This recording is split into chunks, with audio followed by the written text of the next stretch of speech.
اور جب دیکھا نور نبوت پہچان گئے کہ یہ جو ماتھا ہے موسیٰ کا، یہاں تو نبوت کا نور نظر آ رہا ہے، یہ تو خود نبی بننے والا ہے۔ معاملہ کر کہا کہ ہمارے گھر میں مزدوری کرو، اتنے سال یہاں مزدوری کرو، محنت مزدوری کرو تو ہم اپنی بیٹی کا نکاح تم سے کر دیں گے۔ اللہ اکبر، 9-10 سال خدمت ہو رہی ہے حضرت شعیب علیہ السلام، اور اس کا مقصد کیا تھا؟ حضرت شعیب علیہ السلام روحانی طور پر منتقل کر رہے ہیں، صفات منتقل ہو رہی، منصب منتقل ہو رہا ہے۔ بس وہاں سے رخصت ہو کے نکلے ہیں، بس کوئی طور پہ فیصلہ ہو گیا۔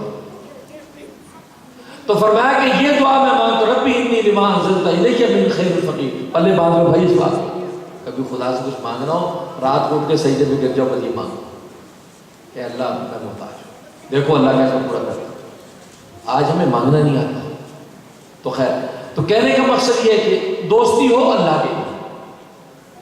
اور تیسری بات، تیسرا راستہ یہ کہ آپ کہیں کہ دوست کوئی بھی نہیں، دشمن ہی ہیں سارے، میں جس محلے میں رہتا ہوں میرا کوئی دوست ہی نہیں، سارے میرے مخالف ہیں۔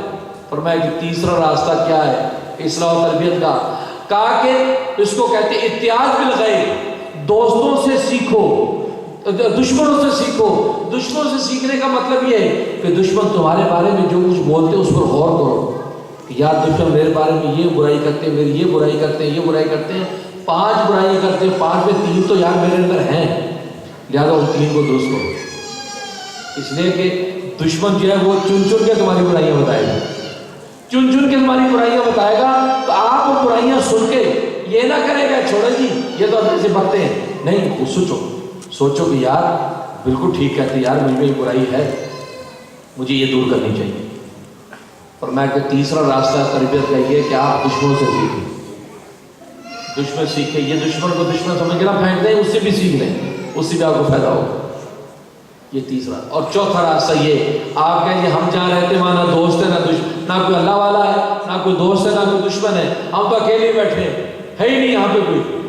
اور میں کہ چوتھا راستہ ہے محاسبہ نفس، خود احتسابی، صبح شام اپنا جائزہ لیتے رہو کہ دن بھر میں کیا نیکیاں کی ہیں کیا برائیاں، اور اس کے لیے 3 چیزیں پلے باندھ لو۔ سب سے پہلی چیز فرمایا کہ معاہدہ کر لو کہ ہم نیکی کریں گے، گناہ سے بچیں گے۔ صبح کو گھر سے نکلو تو معاہدہ کرو نفس کے ساتھ، دیکھ آج غیبت نہیں کرنی، بس آج سچ بولنا، آج فلاں نہیں کہ آج 5 نمازیں پڑھنی، یہ معاہدہ کر کے نکلے۔ اب جب زبان چلنے لگی سوچا ارے یہ غیبت ہے، تو دوسرا سٹیپ ہے مراقبہ کرو۔ پہلے معاہدہ گھر میں کر لیا کہ آج سارا دن غیبت نہیں کریں گے، بس غیبت کو فوکس کرو، غیبت سے بچو۔ آج ساری سچ بولیں گے، سچ بولو۔ آج نمازیں ساری پڑھیں گے، نماز، تو یہ معاہدہ کر لیا۔ اس کے بعد مراقبہ، جب وہ عمل کا وقت ہے مراقبہ کرو کہ یار یہ غیبت تو نہیں ہے، غیبت ہے چپ ہو، نہیں بھائی ہم نے نہیں بولتے۔ اور تیسرا فرمایا محاسبہ، جب رات کو واپس آ جاؤ بستر پر لیٹو تو محاسبہ کرو کہ آج ہم نے صبح جو معاہدہ کیا تھا اس کے اوپر کتنا عمل کیا۔ ہم نے تو کہا تھا غیبت نہیں کریں گے، آج ہم نے 3 غیبتیں کر لی، یار فلاں بھی غیبت ہوگی، فلاں بھی غیبت ہوگی، 3 غیبتیں کر لی ہیں۔ لہذا محاسبے بعد چوتھی چیز جس کو کہتے ہیں مراقبہ، اپنے اوپر سزا جاری کرو۔ کہا جی 3 غیبتیں کی ہیں، یعنی 1 غیبت کے بدلے میں 2 رکعت نفل، گویا کہ 6 رکعت نفل کے لیے میاں تیار ہو جا، 6 رکعت نفل کی سزا دو اپنے آپ۔ اور $5 صدقہ کرنا، $5 صدقہ کرو۔ اب یہ سزا جب نفس پہ پڑے گی تو نفس سوچے گا یار پھر غیبت ہوگی، پھر 8 رکعت پڑھنی پڑ جائے گی، چھوڑو یار کوئی غیبت نہیں کرو۔ تو کہتا اپنا مراقبہ کرو، سزا دو۔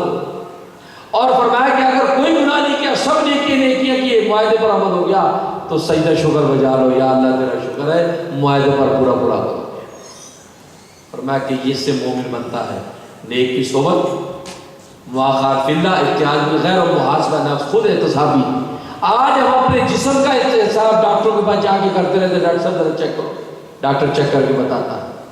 یہ تو کوئی نیک کی صحبت مل گئی، جو ڈاکٹر مل گیا، جس طرح نیک ملتا ہے اللہ والا آپ کی روحانیت کا کو ڈائگنوز کر کے کہتا ہے میاں تم میں حسد ہے، بغض ہے، کبر ہے، ٹھیک کرو، اس سے ڈاکٹر ہماری جسمانی ڈائگنوز کر کے کہتا ہے اوہ آپ میں یہ بیماری یہ بیماری یہ بیماری یہ کرو. اور بعض دفعہ ہم خود اپنے آپ کو چیک کرتے ہیں، صبح شام شوگر چیک ہو رہی ہے، یہ خود احتسابی ہے، خود ٹیسٹ کر رہے ہیں، اوہ یہ شوگر لیول ہائی ہو رہا ہے، ارے یہ دوا کرو، ارے بلڈ پریشر ہائی ہو رہا ہے. تو جیسے جسمانی بیماری خود چیک کر رہے ہیں صبح شام، اسی طرح خود احتسابی بھی کرو اپنے روحانی لیول کی کہ ہمارا روحانی لیول کیا ہے. اب اس میں کمی بیشی ہو کسی مرشد سے مشورہ کرو، کس میں عالم ربانی سے مشورہ لو، ورنہ پھر خود بخود یہ اپنے اوپر سزا جاری کر کے اپنی اصلاح کرتا ہے. اور میں ان 4 راستوں کو اختیار کرو گے، دیکھو اللہ تبارک و تعالیٰ کیسے تزکیہ کر دیتے ہیں. مومن کا وہ قلب بن جائے گا کہ جنتیں اس قلب کے اندر سما جائیں اور دنیا میں رہتے جنت کا مزہ آ جائے گا. اللہ سے دعا ہے اللہ تعالیٰ عمل کرنے کی توفیق عطا فرمائے. وآخر دعوانا الحمدللہ رب العالمین.